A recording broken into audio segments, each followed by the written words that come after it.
దేవుని నామానికి మహిమా ప్రభావములు కలుగును గాక. గడిచిన దినములంతా కూడా ప్రభు తన కృపలో మనందరినీ కూడా క్షేమకరంగా కాపాడి మరి యొక్క పునరుద్ధారణ దినము నాడు వాక్యము ధ్యానం చేయడానికి ప్రభు మనకు సహాయం చేసి ఉంటున్నాడు.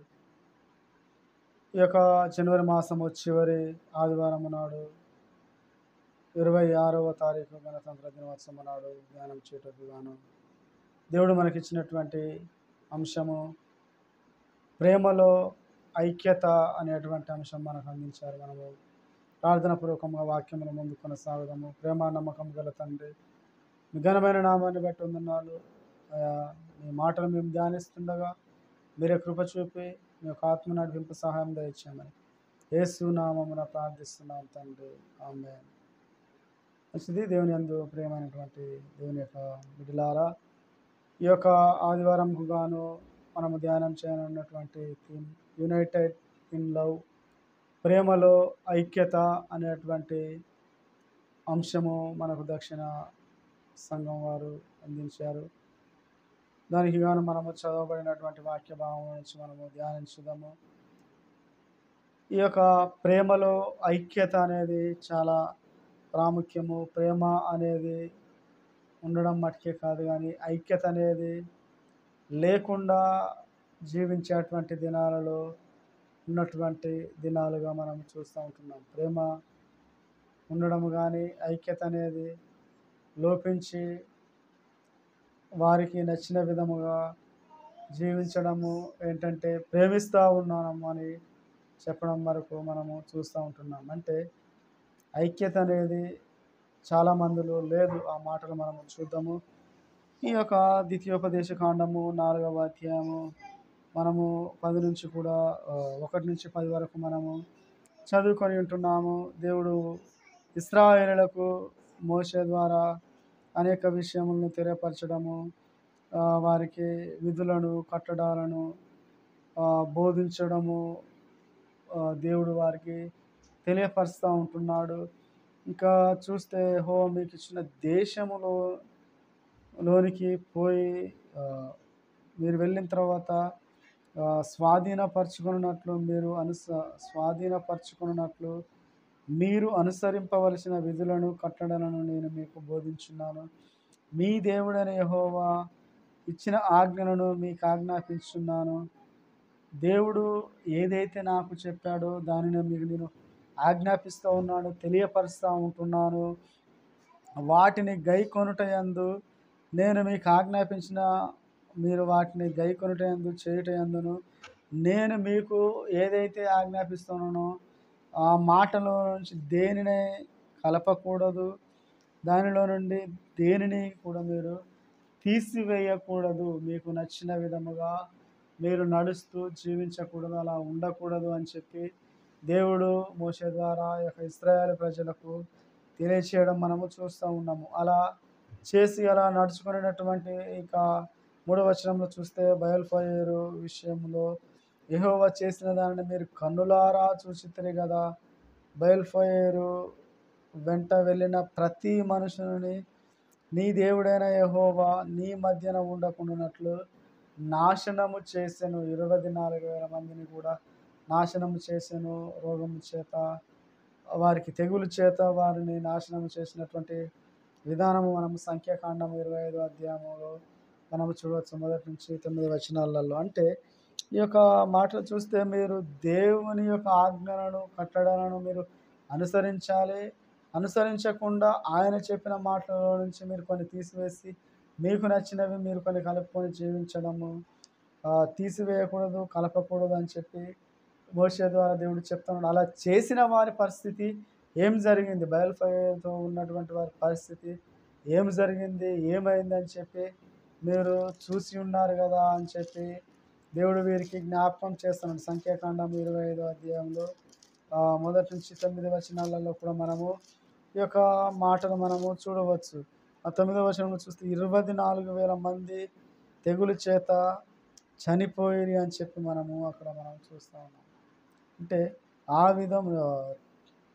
విధముగా దేవుడు వారిని చేసిన దాన్ని మీరు జ్ఞాపకం చేసుకుని మీరు కన్నులారా మీరు చూశారు కనుక మీరు ఏం చేయాలంటే ఇక మీరు కలపకూడదు, తీయకూడదు, మీరు నా ఆజ్ఞలను మీరు అనుసరించి నడవాలి అని దేవుడు వారికి జ్ఞాపకం చేస్తున్నాడు. ఇంకా మీ దేవుడైన యెహోవాను హత్తుకొనిన మీరందరూ కూడా నేటి వరకు సజీవులనై ఉన్నారు కనుక మీరు దేవుణ్ణి హత్తుకొని ఉన్నారు కనుక సజీవులుగా ఉన్నారు మీరు. అటువంటి విధముగానే మీరు ఇంకా జీవించండి అని దేవుడు వారికి చెప్తున్నాడు. ఇంకా మీరు స్వాధీనపరచుకొనబో దేశమున మీరు ఆచరింపవలసిన కట్టడలను విధులను మీకు నేర్పే ఉన్నాను కనుక మీరు వాటిని అనుసరించి చేయండి అని చెప్పి దేవుడు వారికి జ్ఞాపకం చేస్తూ ఉంటున్నాడు. కాబట్టి ప్రియులారా, ప్రేమ కలిగి ఉండండి. మీరు విభజింపబడి మీకు నచ్చిన విధముగా మీరు జీవిస్తూ మీకు నచ్చిన విధముగా మీరు నడుచుకున్నట్టయితే బయల్ఫవేర్ విషయంలో మీరు చూశారు కనుక అలా మీరు ఉండొద్దు. మీరు ప్రేమ కలిగి ఐక్యతగా మీరు కూడి దేవుని యొక్క ఆజ్ఞలను మీరు అనుసరిస్తూ నడవాలని చెప్పి దేవుడు వీరికి చెప్తూ ఉంటున్నాడు. ఇంకా మనము చదవబడినటువంటి కొరింథీయులకు రాసిన పత్రిక భాగంలో కూడా మొదటి కొరింథీయులకు రాసిన పత్రిక మొదటి అధ్యాయము 10 నుంచి 18 వరకు కూడా మనము చదివి ఉంటున్నాము. ఈ యొక్క భాగంలో చూస్తే ప్రియులారా, ఇక్కడ వీరు వీరి యొక్క ప్రేమలో ఐక్యత అనేది లోపించడము మనము చూస్తూ ఉంటున్నాము. విభజన కలిగి వీరు ఎవరికి వారే జీవించే అటువంటి విధముగా, లేదంటే మేము ఇలా అని చెప్పి మీరు చెప్పుకొనిచున్నారు. అలా ఉండకూడదని చెప్పి పౌలు గారు ఇక్కడ చెప్తా ఉన్నాడు. వీరికి ఏంటంటే, సహోదరులారా, మీరందరూ ఏకభావంతోనూ మాట్లాడవలననియు మీలో కక్షలు లేక ఏక మనస్సుతోనే ఏకతాత్పర్యముతోనూ మీరు సన్నద్ధులై సిద్ధపడి మీరు ఉండవలననియు మన ప్రభు అయిన యేసుక్రీస్తు పేరిట మిమ్మను వేడుకొనిచున్నాను. మీరు కలహములు పెట్టుకొని మీరు ఇలా ఉండకూడదు. ఏకభావముతో మీరు ఉండాలి. కక్షలు పెట్టుకొని మీరు ఉండకూడదు. ఏక మనసు మీరు కలిగి ఉండాలి అని చెప్పి వీరికి కొరింథీలో ఉన్నటువంటి వారికి పౌలు గారు ఇక్కడ తెలియపరుస్తున్నాడు. సహోదరులారా, మీరు కలహములు కలవని మిమ్మల్ని గురించి క్లోయో ఇంటి వారి వలన నాకు తెలిసిన మీలో ఒకడు నేను పౌలు వాడను, ఒకడు అపోల్లో వాడను, ఒకడు కేఫా వాడను, ఇంకొకడు నేను క్రీస్తు వాడనని మీరు చెప్పుకొనిచున్నారు. నా యొక్క తాత్పర్యం అంటే, నేను పౌలు వాడను, క్రీస్తు వాడను, అపోల్లో వాడను, కేఫా వాడను, క్లోయో వాడను, మీరంటే ఈ విధముగా మీరు చెప్పుకొనిచున్నారు. మీరు ఇలా చెప్పుకోకూడదు. ఎందుకంటే ఎందుకు చెప్పుకోకూడదు అని చెప్పి 13వ వచనములో పౌలు గారు చెప్తున్నాడు. అలా మీరు చెప్పుకోవడానికి అతిశయింపకూడదు, అలా చేయకూడదు. ఎందుకంటే క్రీస్తు విభజింపబడి ఉన్నాడా? క్రీస్తు ఎంత మాత్రం కూడా విభజింపబడి లేడు. మీరు అటు నేను ఇటు నీళ్ళలా అలా ఇలా అని చెప్పి చెప్పుకోవడానికి ఎంత మాత్రం కూడా లేదు. క్రీస్తు విభజింపబడి ఉన్నాడా? మీరు పౌలు మీ కొరకు సిలువ వేయబడిన పౌలు నామమున మీరు బాప్తిస్మము పొందితిరా అంటే, మీ కొరకు సిలువ, మీరు రక్షణ పొందడానికి మీ కొరకు పౌలు సిలువ వేయబడి లేదు. నేటి సంఘాలలో చూస్తే ఎవరైతే మీకు సేవకులుగా ఉంటున్నారో వారు మీ రక్షణ కొరకు సిలువ వేయబడినటువంటి వారుగా లేరు. ఎవరు మీ కొరకు సిలువ వేయబడ్డారు? మీరు రక్షణ పొందడానికి మీ కొరకు ఎవరు ప్రాణం పెట్టారంటే ప్రభు అయిన యేసుక్రీస్తు మాత్రమే ప్రాణం పెట్టి ఉంటున్నాడు. అదే ఇక్కడ జ్ఞాపకం చేస్తూ ఉంటున్నాడు పౌలు గారు. మీ కొరకు పౌలు సిలువ వేయబడిన అంటే లేదు. పౌలు నామమున మీరు బాప్తిస్మం పొందిన అంటే ఎంత మాత్రము కూడా లేదు. ఎవరి నామమున బాప్తిస్మం పొందారంటే దేవుని యొక్క నామమున మీరు బాప్తిస్మం పొందారు కనుక నేను పౌలు వాడను, ఇంకా అపోల్లో వాడను, కేఫా వాడనని మీరు ఎంత మాత్రము కూడా చెప్పుకోకూడదు. నేటి సంఘాలలో కూడా చూస్తే నేను ఇలా, నా సంఘం ఇది ఇలా అని చెప్పి చాలా మంది చెప్పుకునేటువంటి వారుగా ఉన్నటువంటి దినాలు మనము చూస్తూ ఉంటున్నాం. అలా ఎంత మాత్రము కూడా ఉండకూడదు. మనం ఎవరము కూడా రక్షణ కొరకు మనము సిలువ వేయబడినటువంటి వారము కాదు. మనము ప్రాణం పెట్టినటువంటి వారముగా కాదు. వారి రక్షణ నిమిత్తం మన నామమున వారి రక్షణ పొందేటువంటి మన నామమున ఏమి కూడా వారికి ప్రయోజనం లేదు. ఎవరి నామమున ప్రయోజనం అంటే ప్రభు అయిన యేసుక్రీస్తు నామమున మాత్రమే వారికి ప్రయోజనము, రక్షణ, విమోచన కలుగుతుందని చెప్పి మనం కూడా జ్ఞాపకం ఉంచుకోవాలి. పౌలు గారు అదే చెప్తూ ఉంటుండే వారికి. ఇక చెప్పుకొనొచ్చు అనేక మాటలు చెప్తా ఉన్నాడు. నేను కొంతమంది ఇద్దరికి మాత్రమే బాప్తిస్మం ఇచ్చాను, ఇంకా స్టెఫెన్ ఇంటి వారికి బాప్తిస్మం ఇచ్చితేనే, వీరికి తప్ప మరి ఎవరికి నేను బాప్తిస్మం ఇచ్చితేనేమో నేను ఎరుగను. బాప్తిస్మం ఇచ్చుటకు క్రీస్తు నన్ను పంపలేదు, కానీ క్రీస్తు యొక్క సిలువ వ్యర్థము కాకుండానట్లు వాక్చాతుర్యము లేకుండా సువార్త ప్రకటించుటయే ఆయన నన్ను పంపెను. వాక్చాతుర్యం అంటే మాట్లాడటం వలన నా గొప్ప, నీ గొప్ప అని చెప్పి ఇలా చెప్పుకోవడం వలన ఏంటంటే సమయం వృధా. ఇతరులు ఆ యొక్క మాటలను అంగీకరింపరు. ఏం చెప్పాలంటే నేను ఆయన సిలువ వ్యర్థము కాకున్నట్టు, ఇంకా మనం చూస్తే 17వ వచనం, 18వ వచనం, సిలువను గూర్చినటువంటి వార్త అంటే 17వ వచనం ఒకసారి చూద్దాము. బాప్తిస్మం ఇచ్చుటకు క్రీస్తు నన్ను పంపలేదు గాని క్రీస్తు యొక్క సిలువ వ్యర్థము కాకుండాన్నట్లు, ఆయన మన కొరకు సిలువ ఎక్కడ అది వ్యర్థము కాకుండాన్నట్లు వాక్చాతుర్యము లేకుండా సువార్త ప్రకటించుటయే ఆయన నన్ను పంపెను. ఇంకా చూస్తే సిలువను గూర్చిన వార్త నశించుచున్న వారికి వెర్రితనముగాను, రక్షింపబడుచున్న వారికి ఒక శక్తిగాను కనబడుచున్నది. మనం రక్షించబడే వారికి ఒక శక్తిగా మనకు కనబడుతూ ఉన్నది. కానీ దాన్ని అంగీకరింపబడిన వారి అటువంటి వారికి వెర్రితనముగా, పిచ్చితనముగా మనము కనబడేటువంటి వారముగా ఆ యొక్క వార్త కూడా ఆ విధముగా ఉంటుందని చెప్పి పౌలు గారు ఇక్కడ తెలియపరుస్తున్నాడు. ఇంకా మనం చూస్తే చదవబడినటువంటి సువార్త భాగము 15వ అధ్యాయంలో చూస్తే 11వ వచనం నుంచి మనం చదివి ఉంటున్నాము. ఈ యొక్క భాగంలో మీ యందు నా సంతోషము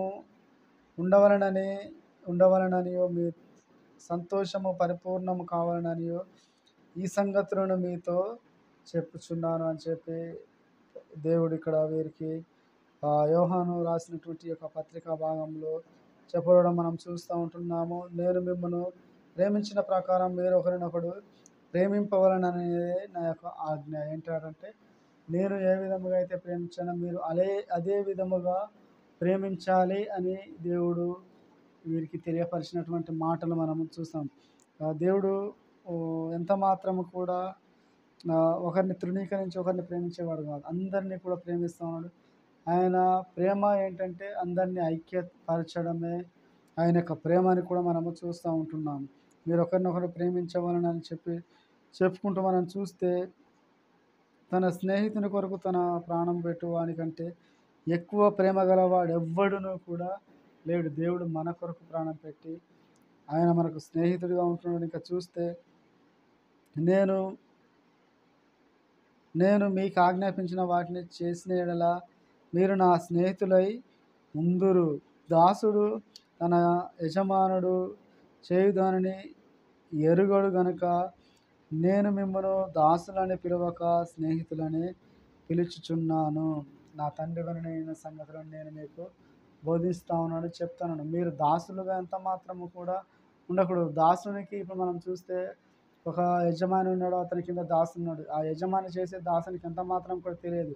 ఎవరికి తెలుస్తుందంటే స్నేహితులకు చెప్పుకుంటారు, స్నేహితులతో పంచుకుంటారు.